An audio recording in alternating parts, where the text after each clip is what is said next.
Good evening, I'm Barkha Dutt and you're watching The Mojo Story, our independent digital platform that brings you the biggest newsmakers and the stories that really matter.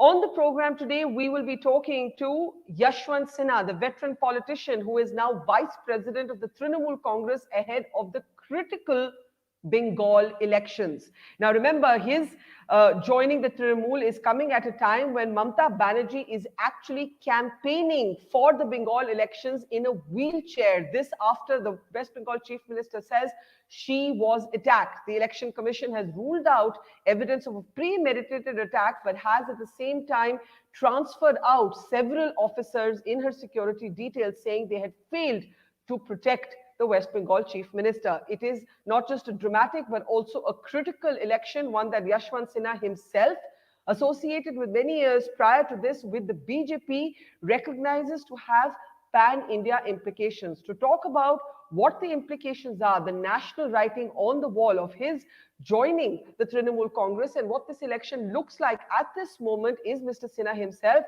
Yashwant Sinha, it's always a pleasure talking to you. Welcome to the program, and let's start by asking you what made you do this. I did hear you say that you sent a message to Trinamool Congress's Derek O'Brien saying if you're joining would even make a difference to one seat, you were up for it. But what was that tipping point for you? When did you decide I need to be in this party?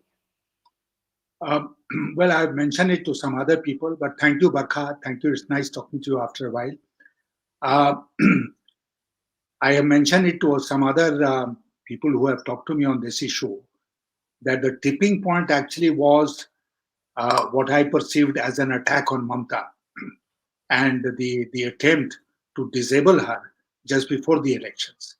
I thought this was the time when she needed the help of all her friends. I have been a friend of hers for a long time, and therefore I sent that message to Derek O'Brien, and then things moved very fast. And within a couple of days in Kolkata, I joined the Trinamool Congress. Another reason for this was the tipping point. But the main reason for this is that because of the hype that BJP has created around the Bengal elections, unlike the elections in other states. Mm-hmm. Hello? Yes, sir. I can hear you. And you can see me also? Yeah, good.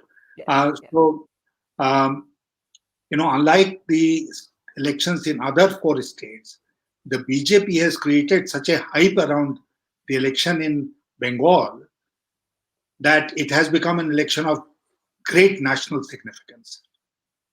And therefore, it's become not only the election for Bengal, but in a way, election for India.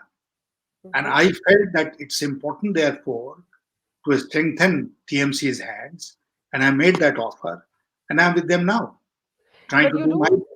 You do realize that by saying it's not just an election for Bengal, it's an election for India, you too are raising the stakes. Were the Trinamool then to lose, you are saying that there is a pan-India impact. Yes. I'm saying it with the fullest sense of responsibility, as well as the fullest confidence that TMC is not going to lose. TMC is coming back with a thumping majority.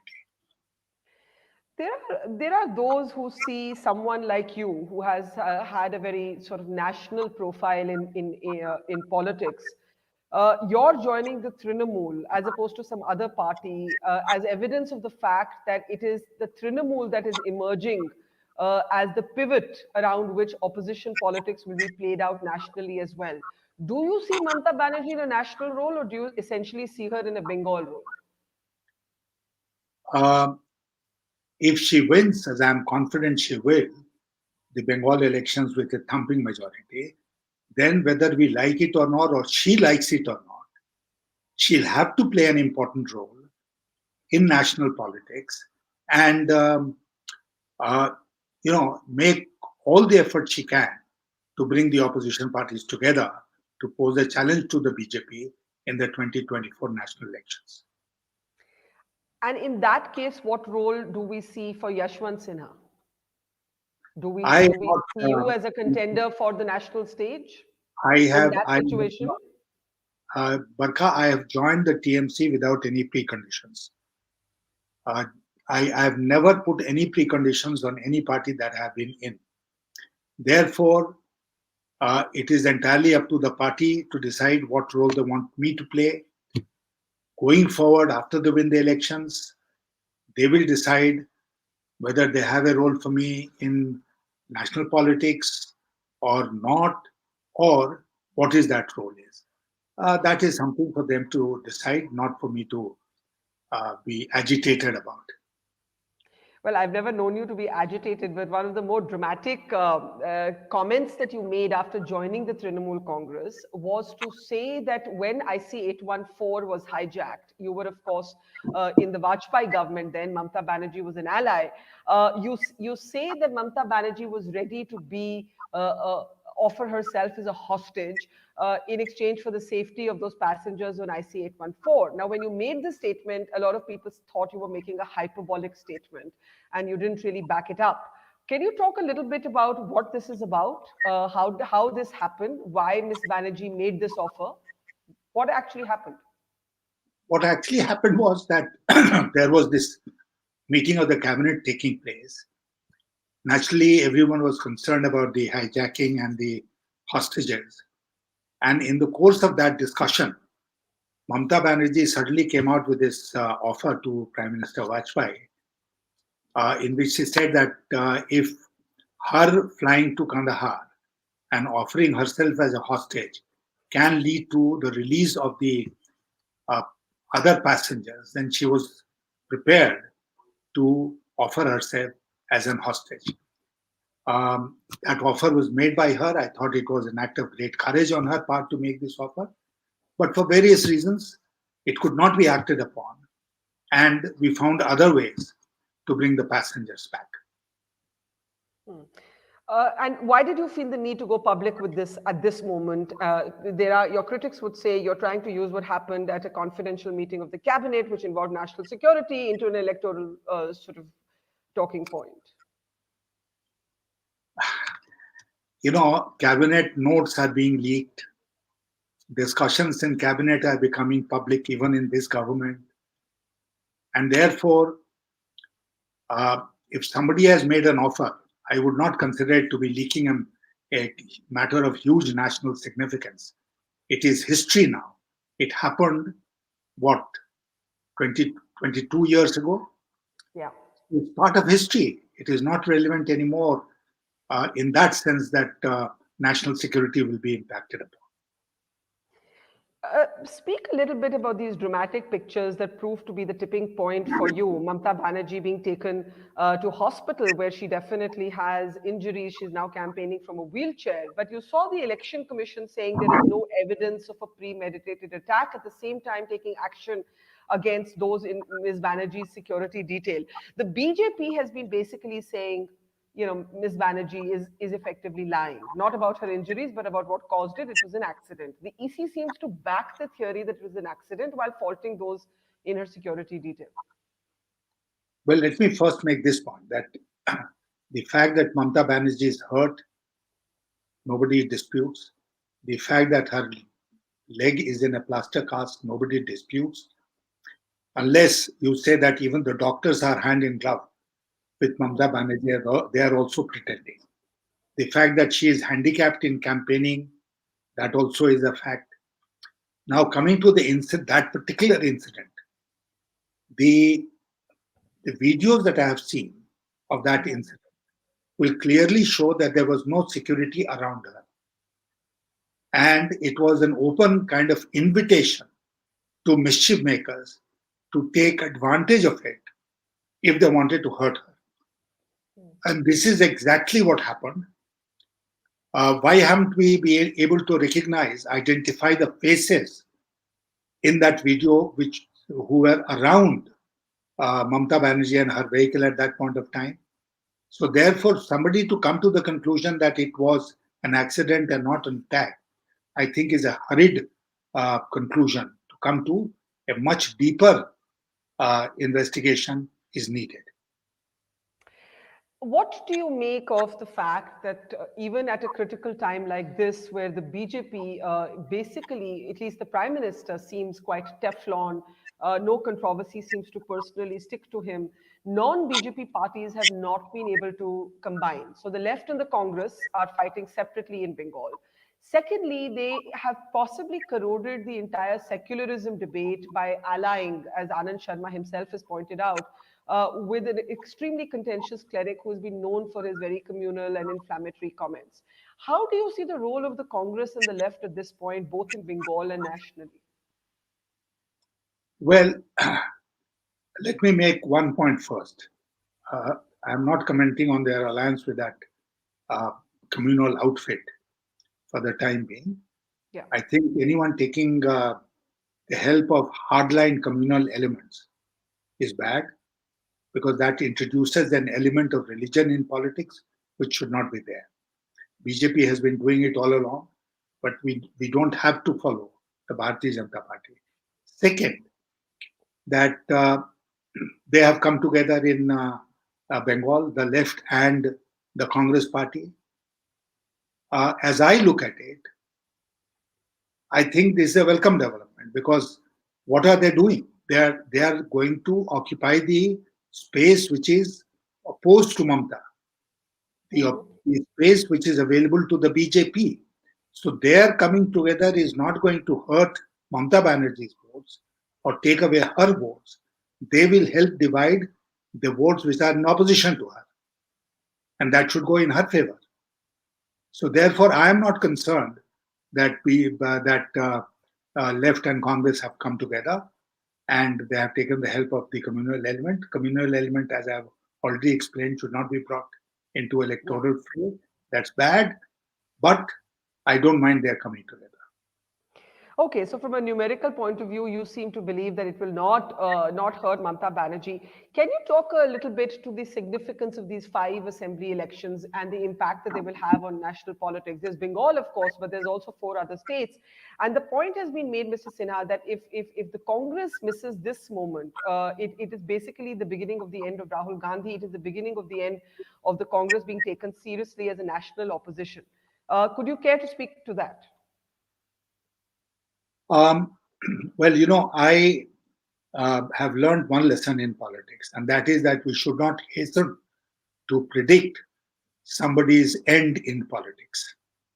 You never know how situations and circumstances will change and how suddenly somebody who might appear to becoming close to irrelevance becomes relevant again. There are many examples which have happened in our polity where very relevant people have become irrelevant and irrelevant people have become relevant. So, uh, I'll not rush to make a prediction about somebody's irrelevance or relevance.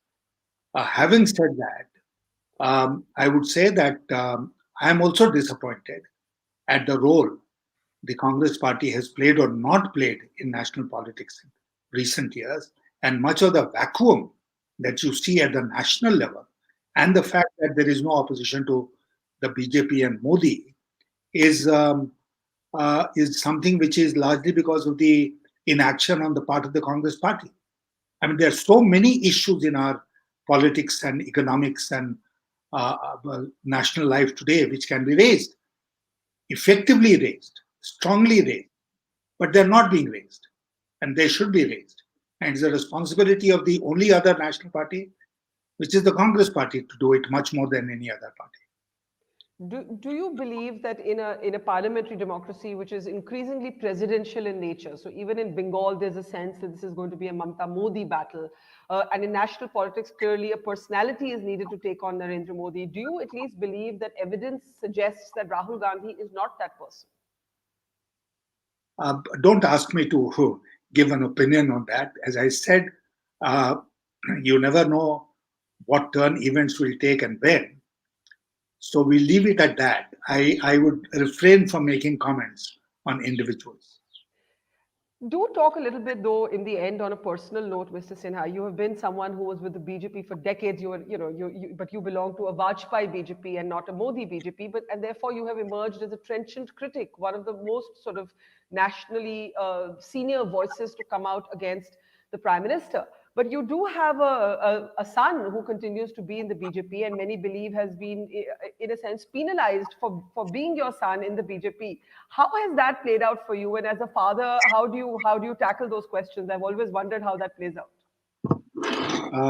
Well, two things. One is that yes, I was in the BJP of Advani and and Mr. Vajpayee. That BJP was quite apart from the BJP of today. If consensus was the watchword of the BJP then conquest is the watchword of the BJP now. If you look at the alliances that Mr. Vajpayee built across the country and the fact that allies have left the present BJP, you will not be surprised at the fact that I not only I dissociated myself with this BJP, but I have become a critic of this BJP. I don't think the BJP of today is working in national interest like the BJP of Mr. Vajpayee did. That's one. And the second is about my son. He is an adult. He has a mind of his own, just as I have a mind of my own. And therefore, he is entitled to his opinion, just as I am entitled to my opinion. And, from the beginning, I have not imposed my will on my children.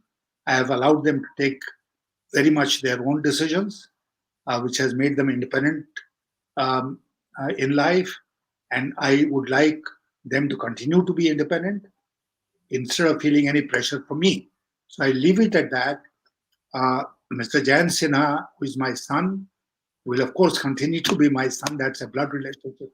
And I'll continue to be his father. But we may have differences as far as political views are concerned. Do you think he's being punished for being your son? I hope he's not, because it will be very, very cheap politics if my so-called sins are made to visit upon my son's future. He continues to be firmly with the Bharatiya Janata Party. You know about his qualifications and his performance. Yeah. And I think that should count more than anything else. But if he's punished because of my actions, then I'll consider it to be a very sad day in Indian politics. Fair enough. Let's return to Bengal as a last question. What role do you see for yourself and for people who would say you're joining, you're of course, you're a man of great experience in governance and administration. But electorally, what difference would it make? You would say what? That's not for me to assess. I genuinely meant when I told Derek O'Brien that if my joining makes a difference in even one seat, what role I will play will depend on what role the party now gives me. I have left it to the party. It's still early days. It's entirely up to them to define what role they want me to play. And as I said earlier, keeping my age and my health in mind, I'm quite sure they'll give me something which I'll be able to do well. Well, as they say, we live in interesting times. Yashwant Sinha, the new Vice President of the Trinamool Congress. Pleasure as always talking to you. Thank you so much. Stay safe and stay healthy. And we'll talk to you again soon. Thank you very much. Yashwant Sinha having joined the Trinamool Congress. And thank you to him and thank you to our audience. We'll see you tomorrow evening, same time, same place with another big story of today. Thanks for watching. Goodbye. It's great to see you here. Thank you for watching our work. If you haven't subscribed yet, don't forget to click the bell icon and subscribe to Mojo Story and support independent, robust journalism.